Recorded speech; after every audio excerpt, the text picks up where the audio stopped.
పహల్గామ్లో ఉగ్రవాదులు దాడి చేసినప్పుడు ఏం జరిగింది? ఒక వ్యక్తిని తీసుకుని వచ్చి బట్టలు కూడా పీకి తోలుందా మరతాలుందా హిందువా కాదా అని డిక్లేర్ చేసుకున్న దాకా పేల్చి చంపుతురు. ఎందుకు చంపుతారు? దేనికి చంపుతారు? చంపడానికి కారణం ఏంది?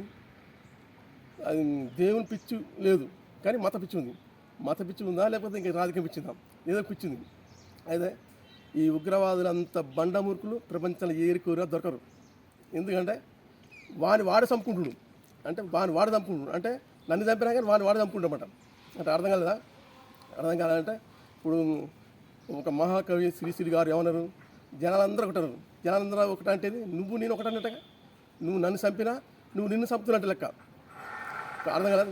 చెప్తే ఇంకోటి ఏంటంటే నువ్వు ఉగ్రవాదిగా నీ పేరు సీను, నా పేరు సీను, ఇటు పక్కనోడు సీను, ఇటు పక్కనోడు సీను, ప్రపంచం మొత్తం దేశాలు మొత్తం సీన్లే.